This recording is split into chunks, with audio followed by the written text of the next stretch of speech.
Hi, Thisitha's mom.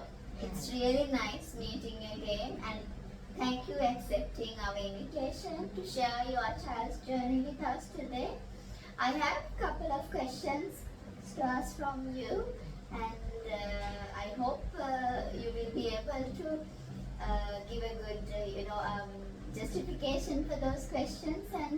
And begin with that, I would like to ask from you, what are the primary challenges of your child having now completing his day-to-day activities, and how we are finding support towards achieving those activities, completing those activities now? First of all, I would like to introduce me.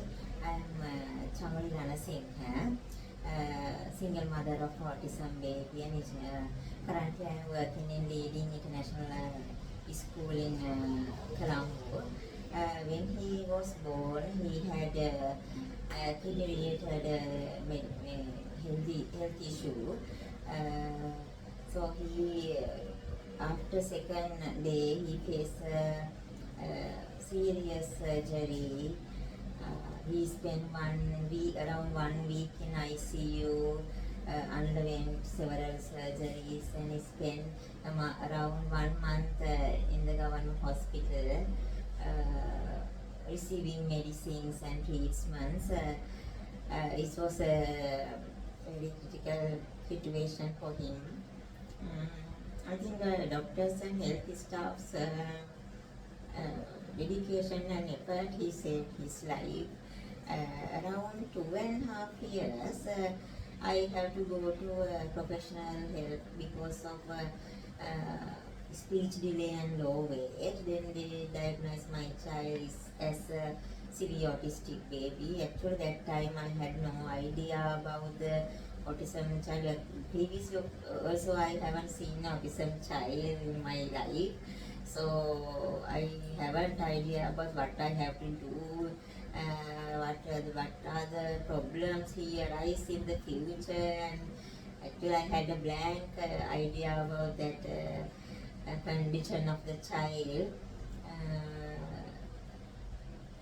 After in difficulties, major difficulties is the communication barrier. He couldn't unable to communicate and express his feeling and emotion is anything. So suddenly his behavior was changed and getting angry and try to misbehave in places. So second behavior issues is the next one. I had sometime I couldn't take him the society. He's trying to do something the appropriate behaviors he shows. So when he's growing up, he faces his learning disability also due to communication communication difficulties. I think that kind of children develop a learning disability also. So now he's 12 years old and he's studying in the residential special school in Mirigama. That's how we are going. Yeah, so from early days to now, he has come a long way, and still there are a lot of needs to meet for him and his development. So yeah, it's a lifelong journey, isn't it?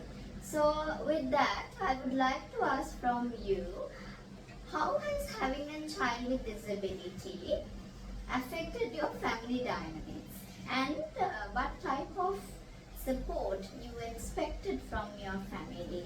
And also, can you tell me about what are the most helpful things you received from your family members?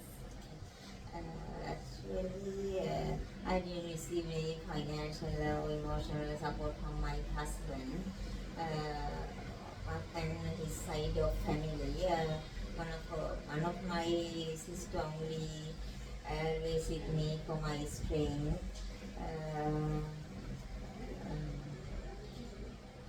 In my child condition, sometimes I depend on that.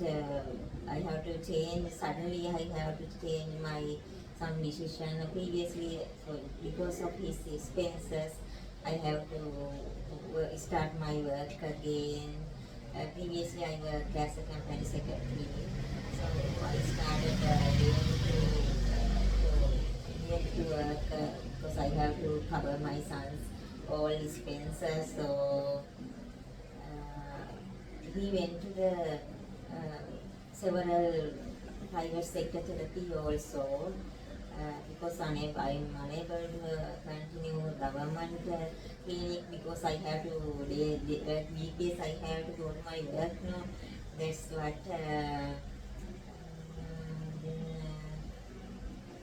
Especially I have to tell, I had a good friend circle. He always they encourage me and always they listen to me especially.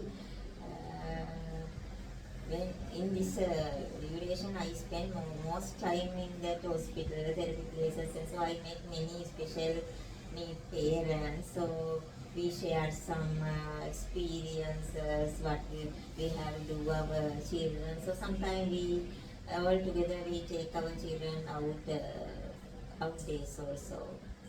That's interesting. The one important thing is that when you are a parent of a child with special needs, you meet a lot of other parents and you tend to listen more about what they share, their lived experiences of taking care of a child with special needs. So, which is something really interesting to know more about it.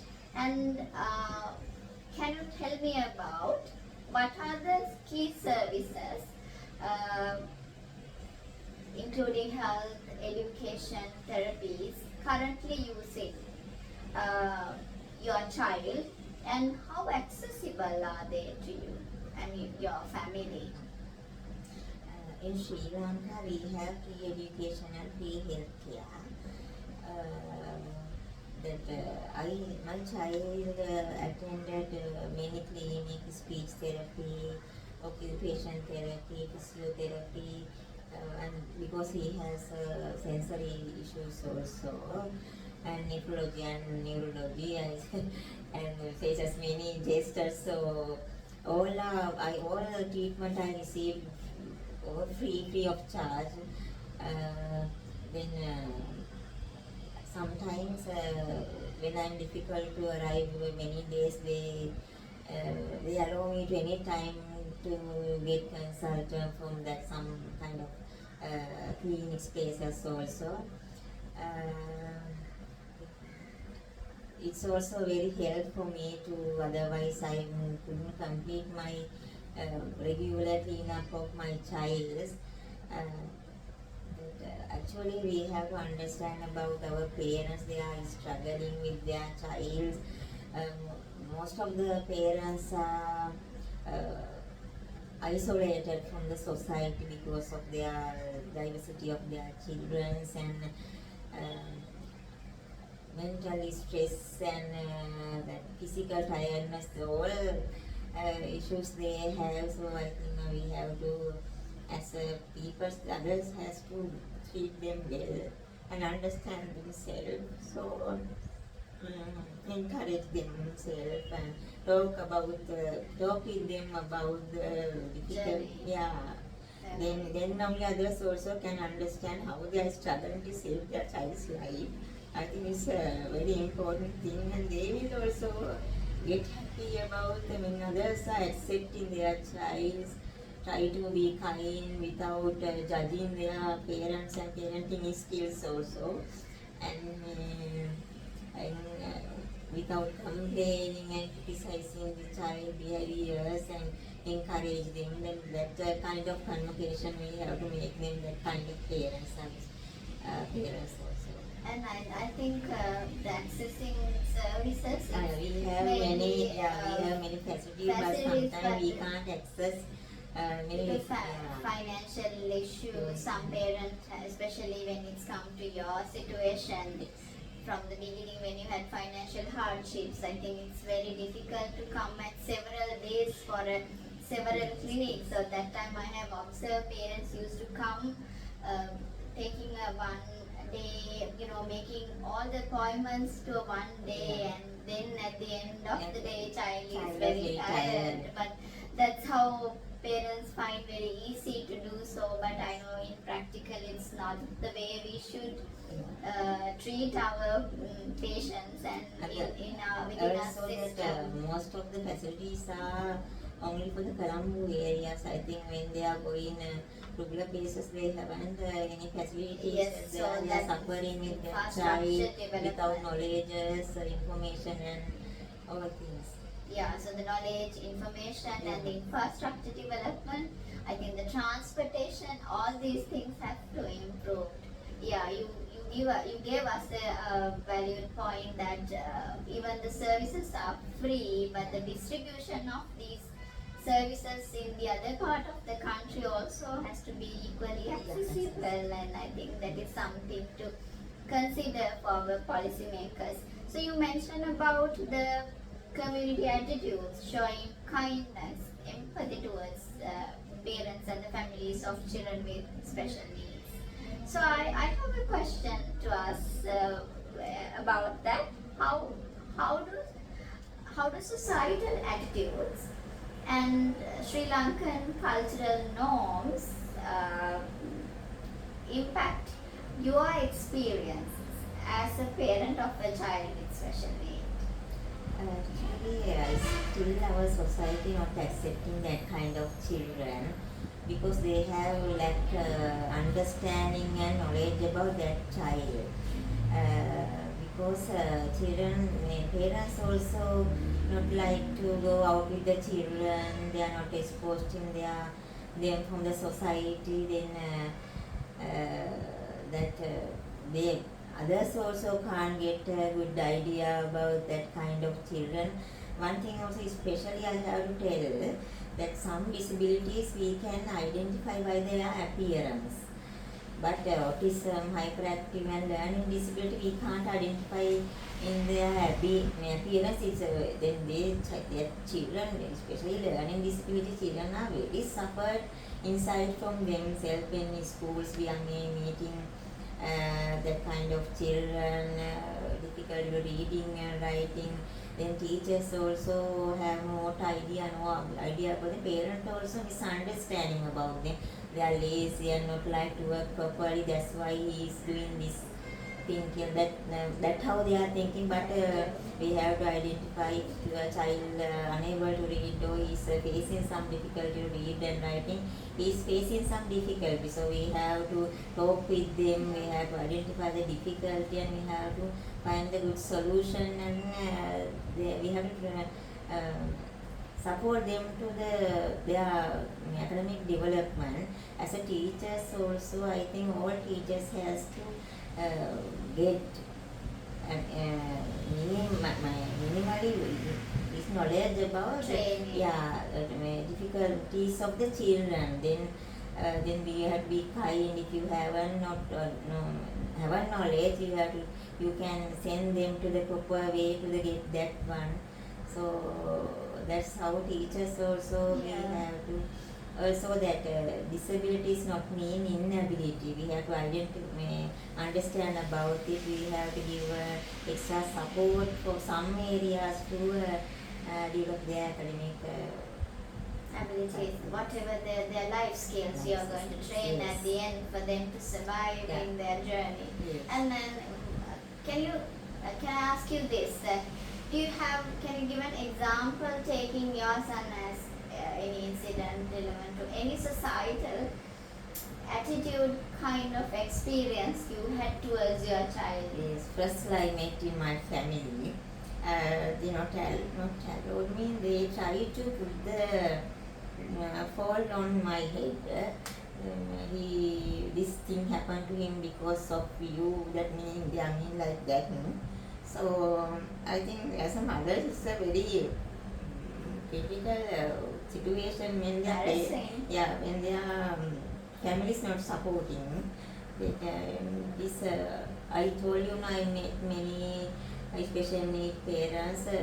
Actually, most of the parents of the special need are the single mothers. They are struggling alone with the children. I can't understand how the person can ignore responsibilities of their own child, but in the society it will happen unfortunately.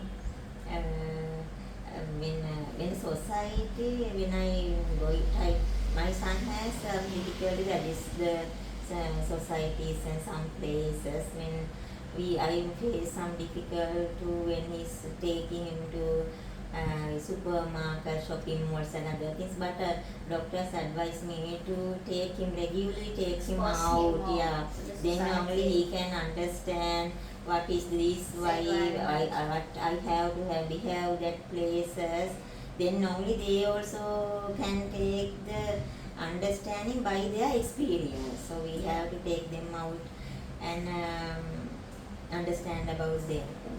Yeah, so I And think we have to be the voice of them because they have that's their a clear voiceless message because, you're trying to give, because unless the parent itself didn't come forward and speak on behalf of their children's rights, and then only the society will get an idea, and it's not a one-way, interaction. All the parties, stakeholders, has to come together to create awareness about disability, especially when it comes to stigma. They don't want to include these children in certain social events, but I think it's a good example that you are sharing your experiences, how society react for your child's condition, and how you faced those reactions as a single parent. So with that, I think I have many questions to ask, but only with the time constraint, I have left only one question to ask from you. I don't know whether it's too early to ask this question from you, Thisitha's mom. Have you ever thought about Thisitha's future? And if you are to, what are the fears and challenges you are seeing, you are foreseeing to achieve your aspirations towards your child's future? Really, I didn't decide a plan for my child's future